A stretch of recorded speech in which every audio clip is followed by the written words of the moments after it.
এই সময় যদি আমরা নার্সারিতে যাই তাহলে কিন্তু আমাদের প্রচুর ধরনের শীতের ফুলের চারা যেমন পাওয়া যায়, তার সঙ্গে সঙ্গে বিভিন্ন ধরনের সবজির চারা পাওয়া যায়। তবে এই সময় নার্সারিতে কিন্তু অবশ্যই আপনি লঙ্কা চারা পাবেন, সেটা ক্যাপসিকাম হতে পারে বা অন্য লঙ্কা। তবে এখন বর্তমানে দেখা যায় একটা নতুন লঙ্কা এসে, সেটা হচ্ছে কালারিং লঙ্কা।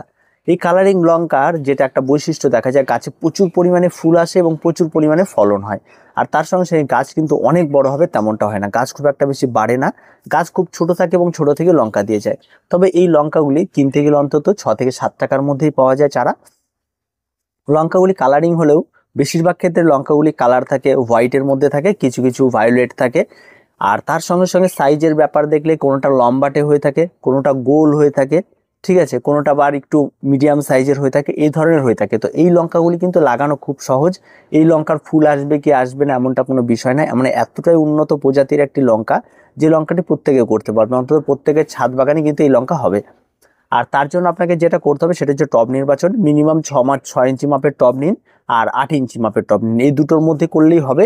6 ইঞ্চিতে যথেষ্ট, এর থেকে বেশি তেমন প্রয়োজন পড়বে না। তবে যদি তার থেকে ছোট থাকে 4 ইঞ্চি মাপের টব, সেখানেও কিন্তু হবে। এরা টব অনুযায়ী নিজেদেরকে তৈরি করে ফেলে এবং খুব একটা বড় যে হবে তেমনটা হয় না। মাটির মিশ্রণ, নর্মাল মাটির মিশ্রণ, তেমন কোনো কিচ্ছু দরকার না। একদম 70% মাটি এবং 30% কম্পোস্ট দিয়ে এই সমস্ত গাছগুলি লাগিয়ে ফেলুন। কম্পোস্টের মধ্যে আপনারা রাখতে পারেন পাতা পচা সার থাকলে পাতা পচা সার, আপনার কাছে ভার্মি কম্পোস্ট থাকলে ভার্মি কম্পোস্ট, পুরনো গোবর সার থাকলে গোবর সার, এই সমস্ত কিছু দিয়ে মাটির মিশ্রণ তৈরি করে গাছটিকে লাগিয়ে ফেলুন। এবার এই গাছে ফুল আসবে বা কি করবেন তার জন্য যে বাড়তি কোনো পরিচর্যা তেমন কোনো কিছু নেই, জাস্ট এর মধ্যে লাগিয়ে ফেলুন। আর তেমন কোনো খাবার বা কিছু তেমন প্রয়োজন পড়বে না। যদি কোনো কারণবশত দেখেন যে গাছের ফুল ঝরে যাচ্ছে, এই সমস্যাটি যদি দেখা যায়, তাহলে কোনটা সময় আর যদি দেখা যায় এমন, তাহলে যখন ফুল ঝরছিল সেই সময়টিতে আপনারা 1 চামচের 4 ভাগের 1 ভাগ আপনারা একটু পটাশ নিয়ে নেবেন আর সামান্য একটু আপনারা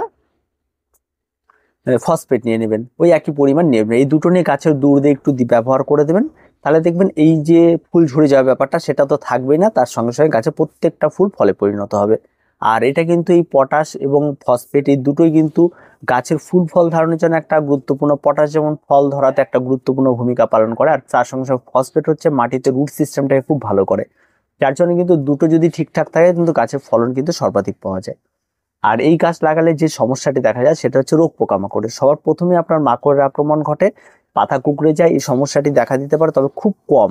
অন্যান্য লঙ্কা গাছের মতো অত না, এটাতে খুব কম দেখা যায়। আর তার জন্য আপনাকে যেটা করতে হবে, আপনার যে কোনো নর্মাল পেস্টিসাইড যদি আপনার ছাদ বাগানে থাকে, যেটা আপনি নিয়মিত স্প্রে করেন, তেমন নিয়মিত যদি স্প্রে করেন তাতেই যথেষ্ট, আর তেমন কোনো কিছু প্রয়োজন পড়বে না।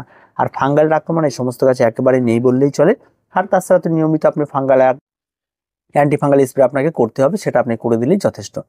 আর তেমন কোনো কিছুর প্রয়োজন পড়বে না, খুব সহজ সরল পরিচর্যার এই সমস্ত গাছগুলি হয়ে থাকে।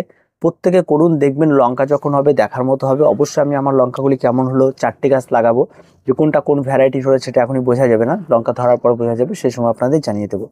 তো এই ছোট্ট ছোট্ট পরিচর্যাগুলি যদি করতে পারেন আপনি আপনার ছাদ বাগানে, অন্তত এটি যদি আপনি 10 থেকে 15টা লাগাতে পারেন, আপনার খাওয়ার লঙ্কা হয়ে যাবে অন্তত একটা সেশনের জন্য। তবে এই গাছগুলি সারা বছর বেঁচে থাকে না, একদম শীতের সেশন পর্যন্ত বেঁচে থাকে, একদম এপ্রিল পর্যন্ত আপনার বাড়িতে থাকবে এই গাছগুলি, এবং আপনি লঙ্কা পেয়ে যাবেন। খেতে অত্যন্ত সুস্বাদু লঙ্কা, প্রচন্ড ঝাল, লঙ্কার সাইজ অনেক বড় রকমের হয়ে থাকে, যেটা আপনার পছন্দ হয়। তবে এই লঙ্কাগুলি যদি 3 থেকে 4টে আপনি লাগিয়ে দিতে পারেন, তাহলে অবশ্যই আপনার শীতকালে অন্তত বেশ মজাদার সবজি আপনি খেতে পাবেন এই লঙ্কা দিয়ে। আজ এ পর্যন্ত যারা যারা করেনি তারা খুব তাড়াতাড়ি করে ফেলুন। এই লঙ্কাগুলির খুব সহজ সরল পরিচর্যা প্রত্যেকের জন্য, এগুলি যারা নতুন বাগানে বিশেষ করে লঙ্কা লাগাতে চান তাদের জন্য অত্যন্ত সুন্দর। আর যদি সম্পূর্ণ জৈবভাবে করতে চান তাহলে ব্যবহার করবেন জৈব, যেভাবে হয় আমরা যেমন করে করি তেমন করে করবেন, তাহলে যথেষ্ট হয়ে যাবে, আর কেমন কিছুর প্রয়োজন পড়বে না। তো আজ এ পর্যন্ত, দেখা পরবর্তী ভিডিওতে। প্রত্যেকে ভালো থাকবেন, প্রত্যেকে সুস্থ থাকবেন, চ্যানেলটিকে অবশ্যই সাবস্ক্রাইব করে রাখবেন।